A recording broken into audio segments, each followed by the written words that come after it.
The following talk was given at the Insight Meditation Center in Redwood City, California. Please visit our website at audiodharma.org. No, there are distractions, but something. Yeah. Anyway, but, it's very nice to be here and to sit with you.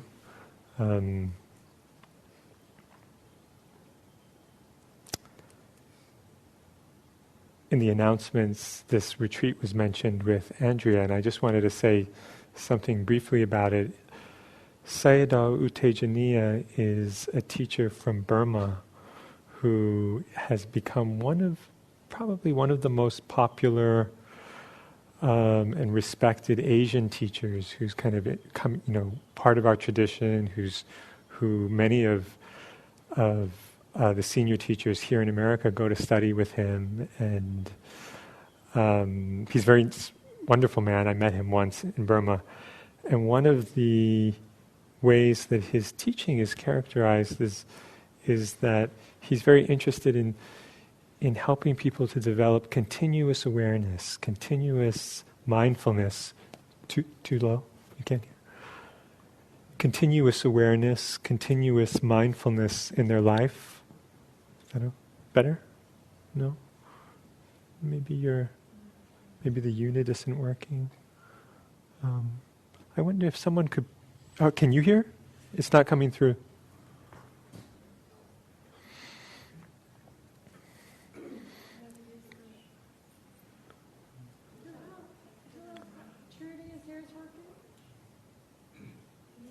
Are the... They are? Yes. Yours is working? So, okay, I should probably talk more. Is that working now? Is that? A little more volume. A little more volume? Okay. You talk very soft. Oh, yeah. Yeah. I know. How's that?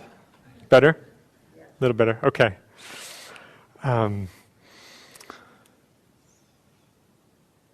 So this teacher, just to say briefly, this teacher U Tejaniya, some people find his approach very refreshing, because a lot of the Vipassana tradition, the mindfulness tradition that has come down to us from Asia has been focused on retreat practice. So, kind of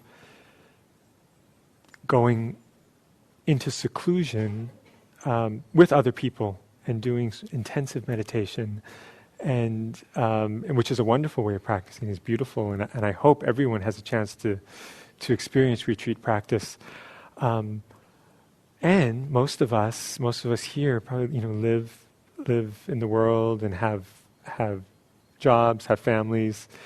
And what about the 99% of the time that we're not on retreat, or we're not meditating formally?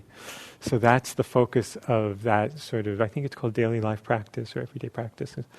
So anyway, yeah, it's a very nice approach.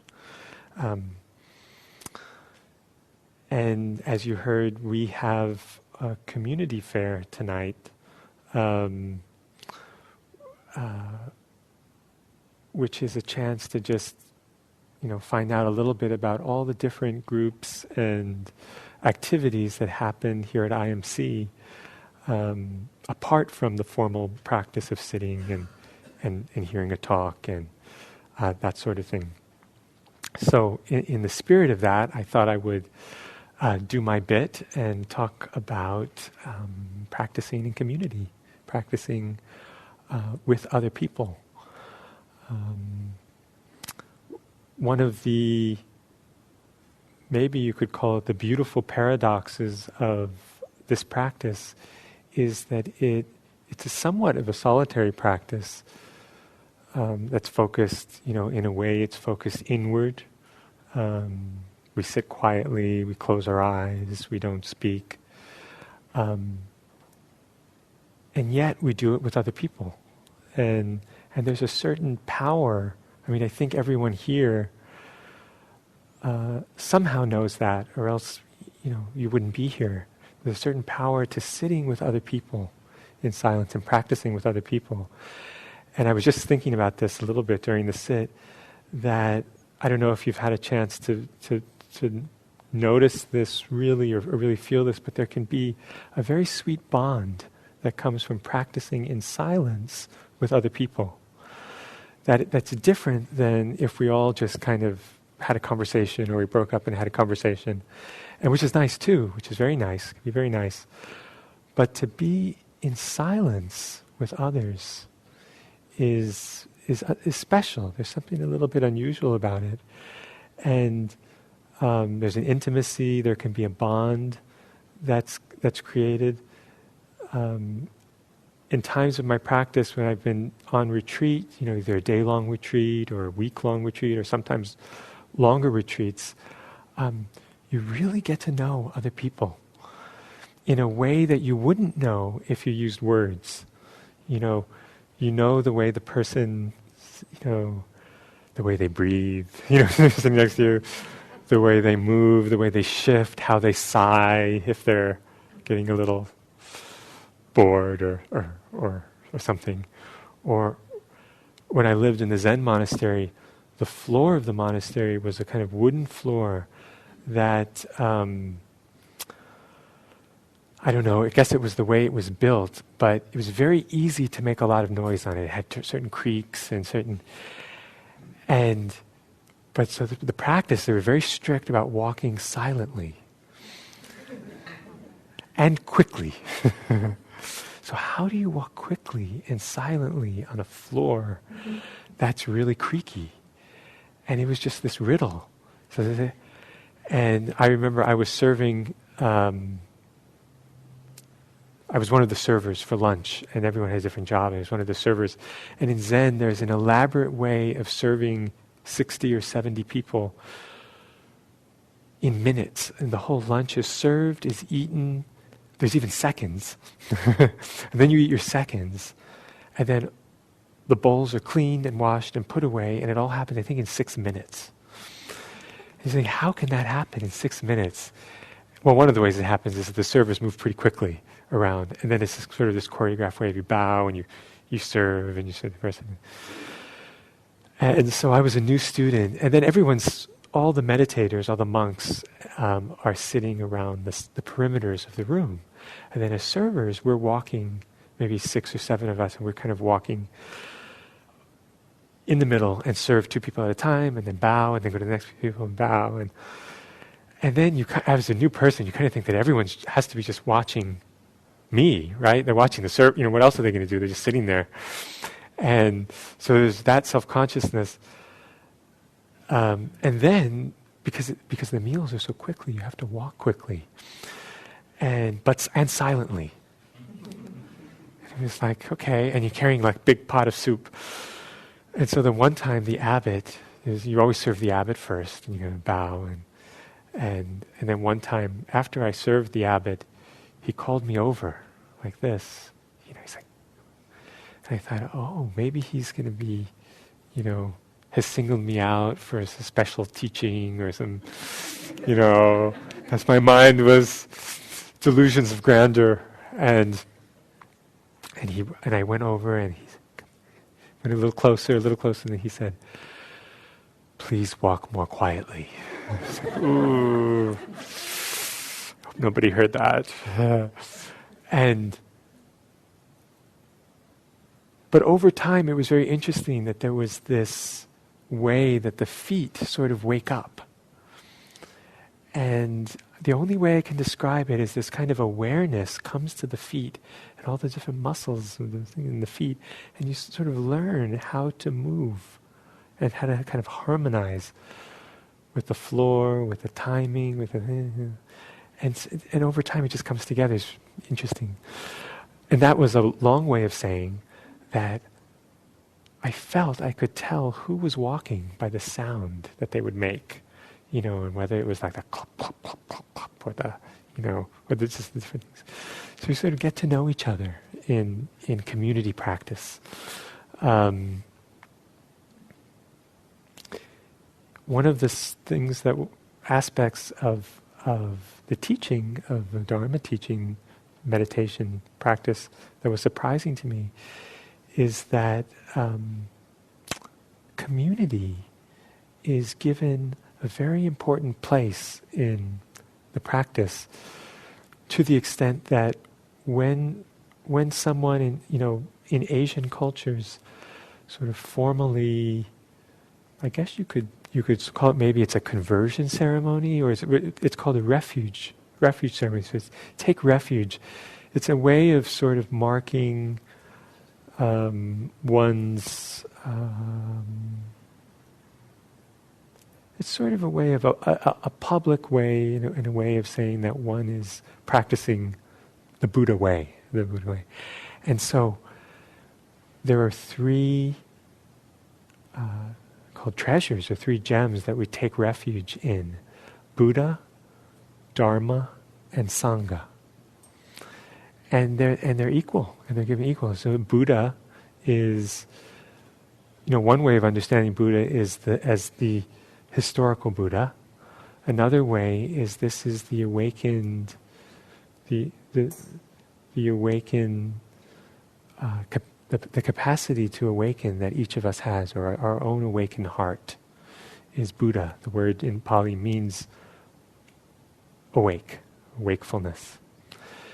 Dharma is what we awaken to. So Dharma is sometimes called the teaching, the truth, or kind of how things are, reality. So the Buddha is awakened to the Dharma. And then there's Sangha. And Sangha is the Pali word for sort of like for community, or for community of beings who are dedicated to waking up. So Buddha, Dharma, Sangha. So Sangha is considered very important. So important that we cannot awaken. This is the understanding that we have. We cannot awaken, we cannot find ourselves without the help of others. As solitary or as sort of individual as meditation practice may seem, this is about some kind of inner experience or inner transformation. That's just a partial, there's something partial about that. That we practice together, we awaken together, we need each other. And so I love this image of, in Zen they have of, I think the Japanese is translated as only a Buddha together with a Buddha. So it's like, sometimes we can't see our own nature. We can't see our own light. But other people see us. Other people can see who we are. And we can see other people in a way that they can't see themselves. So it's like, I point to you, and then you point to me. And then it's like, oh, that's what we're practicing here. So it's something that comes alive in community with each other. It's said this is one of the reasons that when the Buddha created the monastic order of Buddhist monks, the monks were not, and still are not in our tradition, are not allowed to keep food overnight. And one of the reasons, or one of the consequences of that, is that a monk needs to go out and ask for food every day. So needs to relate to people, needs to connect to the community, to connect to the people who they're teaching. And so in Thailand, in these countries, it says that if a monk, if your practice is good, you'll be supported. People will support you. And people will be so inspired by their practice that they want to offer them food and sustain them for another day. And so there's this kind of interdependence or connection.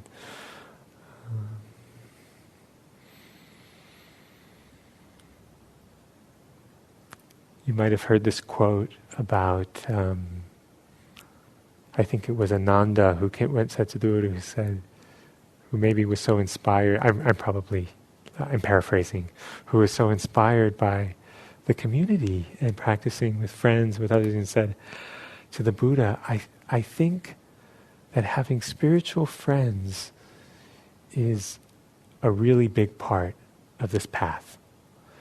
And the Buddha said, no, Ananda, you're wrong.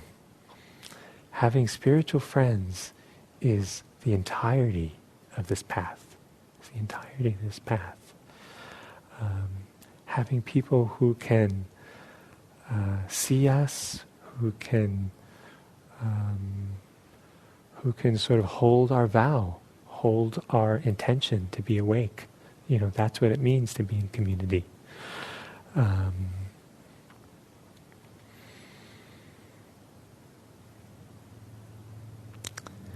And then I think we also know or have some experience of any time that other people are involved with anything, things can get complicated, And it's like there's something about, especially in practice communities, where that friction between people is said to sort of polish us. It's like the image I was given at the Zen monastery was like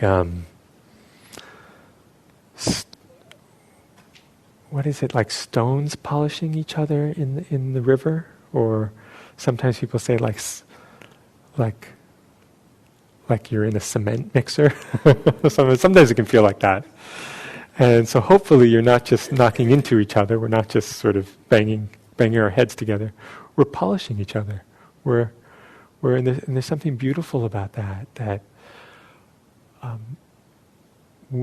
when we have conflict, where we have conflict is a place we can meet. It is a place we can connect. And hopefully take the relationship to a deeper level. I was just at IRC, which is our meditation retreat center. So this is IMC, and we have IRC, which is in Santa Cruz. And it was very sweet. We had a teacher of the teacher training group that I'm in, and the teacher training has just finished. We had our last sort of new teacher meeting there. And anyway, there was a little conflict. And the conflict, I won't spare you the details, but someone had, as happened in these communities, and someone, it turns out inadvertently I hurt someone's feelings by a friend who lives there and wanted to sit with me at lunch. And I sort of hesitated because this other meeting was happening. And anyway, there was, and then I was thinking about that night. I thought, I wonder if she, that was a little, I wonder if she, so I sent a little message and I said, I hope that was okay, that we didn't have lunch together or something. And then she wrote back something like, I might hate you now, but I know everything's impermanent. And I thought, oh no. And then I saw her at breakfast. One of the nice things is when you're in community, especially if you're living together, even if it's just temporarily living together, you have a lot of chances to see each other. And so I saw her the next morning at breakfast, and I, made a point of connecting, and we hugged, and talked about it, agreed to talk about it more. And so sometimes, as painful as conflicts can be, they're an opportunity to go deeper or be more honest with each other in a certain way. And so there's so many benefits and blessings of community. When we're in community with others, I'm sure you've experienced this, even just with living with other people at home. Other people become our mirrors, and reflect us back to us. And we start to see, whether they tell us or whether we just see the impact of how we are on them, where it's like this real-time feedback mechanism. And so it's an opportunity for this going deeper with others. Others can be a mirror for us. I think there's so much learning that happens through peers.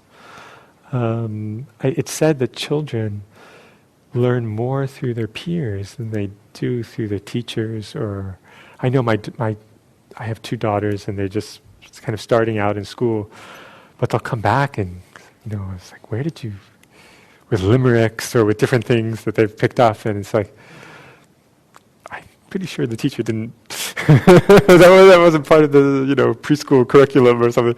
But we learn from each other. We watch each other, and I've been so inspired by people I've practiced with, by other teachers I've taught with, by when I've being on retreat or being just in community, inspired by how sincerely others can practice in the face of difficulties, in the face of challenges.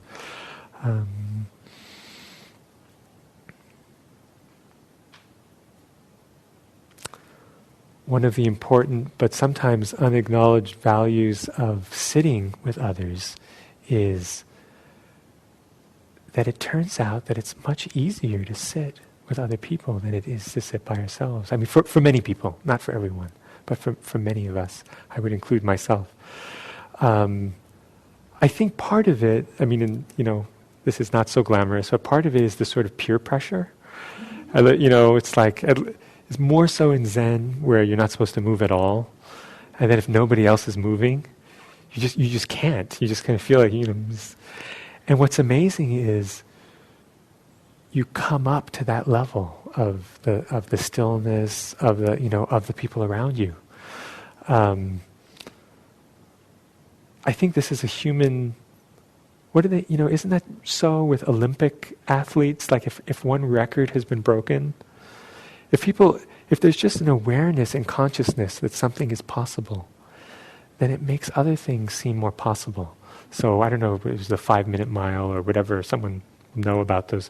Once one record is kind of shattered, maybe it makes it easier to, not that we have to be Olympic meditators or anything like that. And the other thing is just the feeling of sitting with others. And sometimes I'm inspired not so much by the silence around me, but I'm inspired by the emotion. If anyone has ever sat on a retreat, or even a day-long retreat, often there will be at least one person, sometimes more, who are really crying. They may be grieving, they may be very emotional about something. And one of the aspects of community of Sangha is it's a safe place, just like meditation is a safe place, to experience whatever it is we happen to be experiencing. So there'll be people who are going through that process, crying, and far from being a distraction or something, I find it incredibly moving. I'm sitting, and it's sort of, there's something that opens my heart when I feel that others are going through difficulty and are able to express it, And so it's a beautiful gift that we give each other to sort of hold that space. When we're here, we're really holding a space for each other.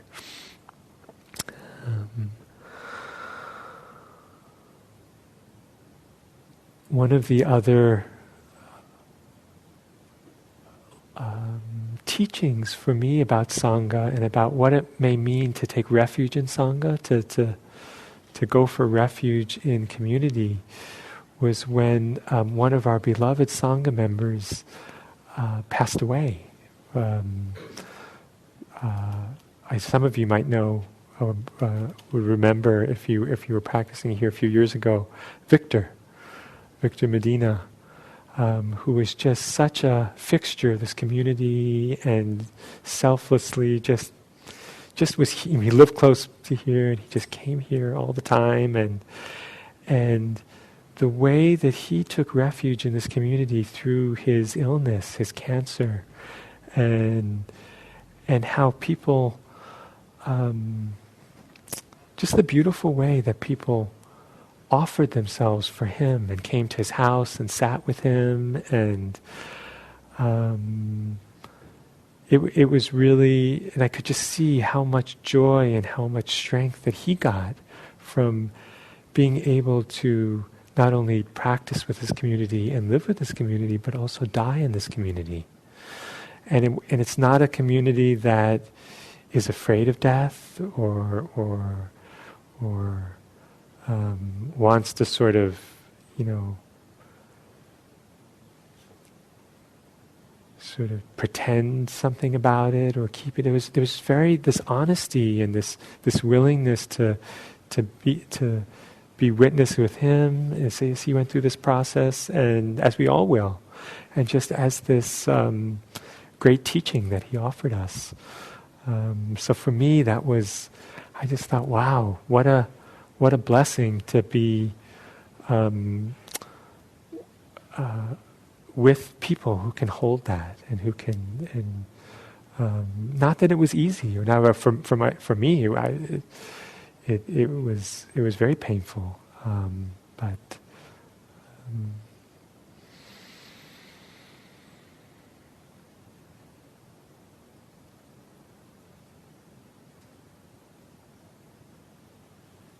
I told this story we had a volunteer night a few nights ago, and it's something that always comes up when I think about community or being together, helping each other. One time, one of my teachers was asked in this kind of public sort of Dharma combat or Dharma encounter.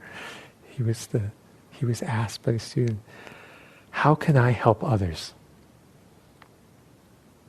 And Mel, the teacher, said, "Forget about others, help yourself." And the student said, "Okay, how can I help myself?" And then without skipping a beat, the teacher said, "Take care of others." This what can sometimes seem like this very important and very clear line between self and other, between inside and outside. Through practice, through mindfulness, through just showing up for ourselves and for others, sometimes that starts to get softer or start to dissolve. I think a lot of the boundaries that, so much of this practice is about being willing to sit at our boundaries, to sit with our limits, to sit at the boundaries of where we don't want to cross, what we don't want to feel, what we don't want to face, and just to be with that, and just to be with those lines, with mindfulness, with a lot of compassion, a lot of care. And what can often happen is those boundaries start to seem not so solid, or not so important, or not so. So something can open up, and the more we can fully experience ourselves and understand ourselves, the more we can be with others in a beautiful way, and the more we can understand others. And so something we encounter in another person is like, oh yeah, I know that in myself, and I know what you're going through, and so I'm supposed to end right now, but I just want to say one more thing, because we have very, very fun and important things to do.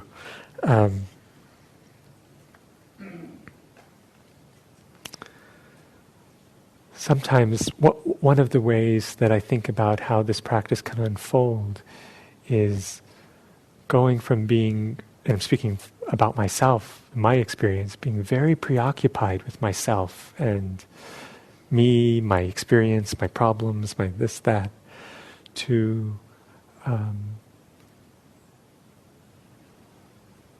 being more open, more willing to be vulnerable, more willing to be changed and impacted by the world, informed by the world, and open to others.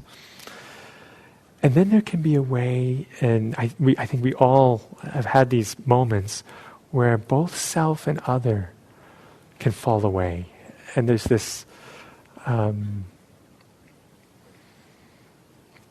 in Zen, sometimes this is called helping with no idea of, no thought of helping.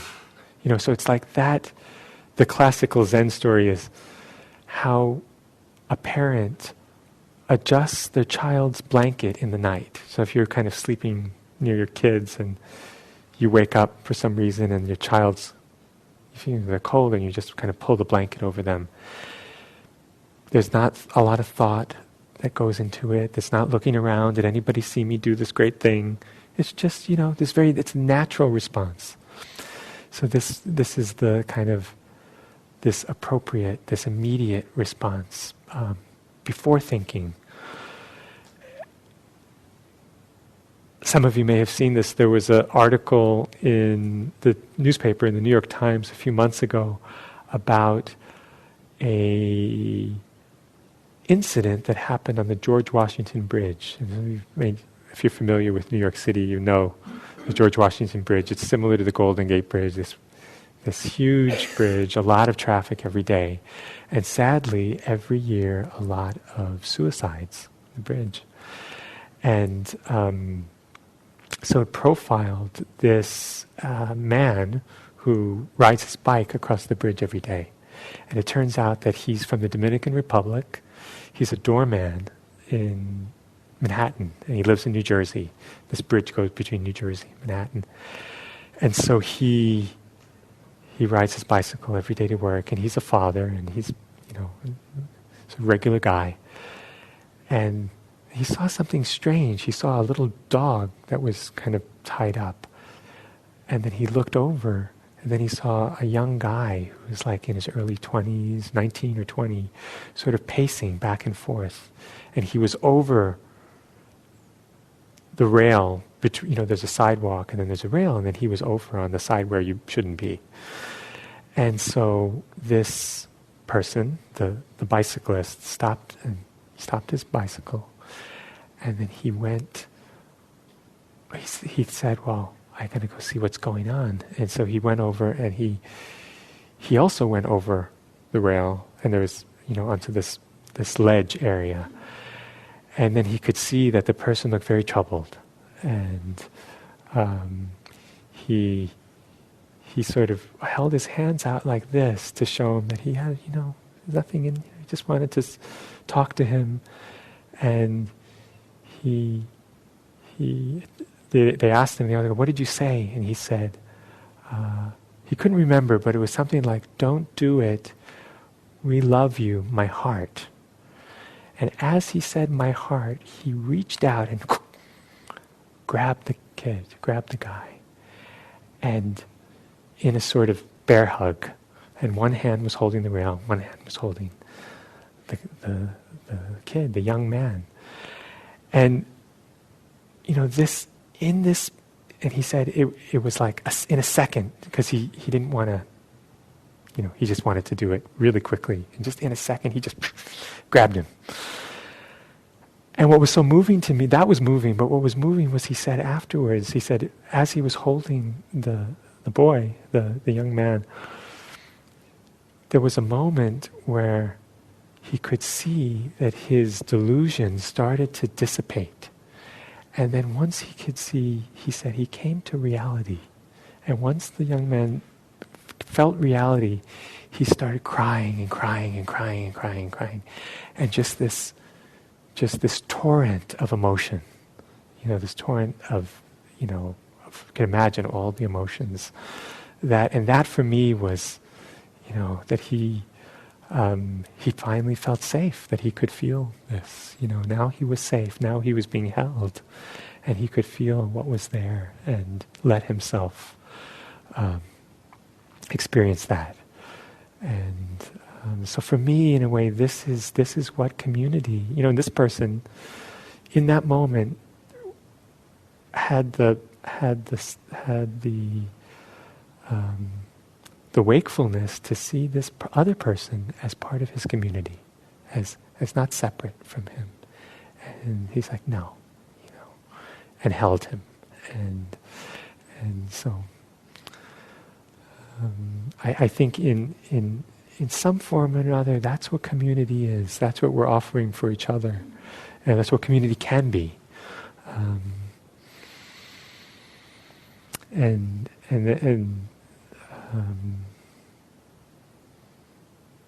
yeah, maybe that's a good place to stop. And I hope that IMC, I hope that this place, this community, and I hope that your practice will be a gift not only for yourself in making a safe container to feel and experience everything, all the aspects of who we are, but then that's a beautiful gift that we give to others, to be a safe person, to be a safe community for others to go through what they need, what we need to go through in order to wake up together. So I thank you very much. I thank you for being here, and I hand it over now to Hillary, who's going to talk a little bit about ways to plug in and connect a little bit more into this community. You might be surprised by all the different things that happen here that sometimes can be behind the curtains. So thank you, Hillary.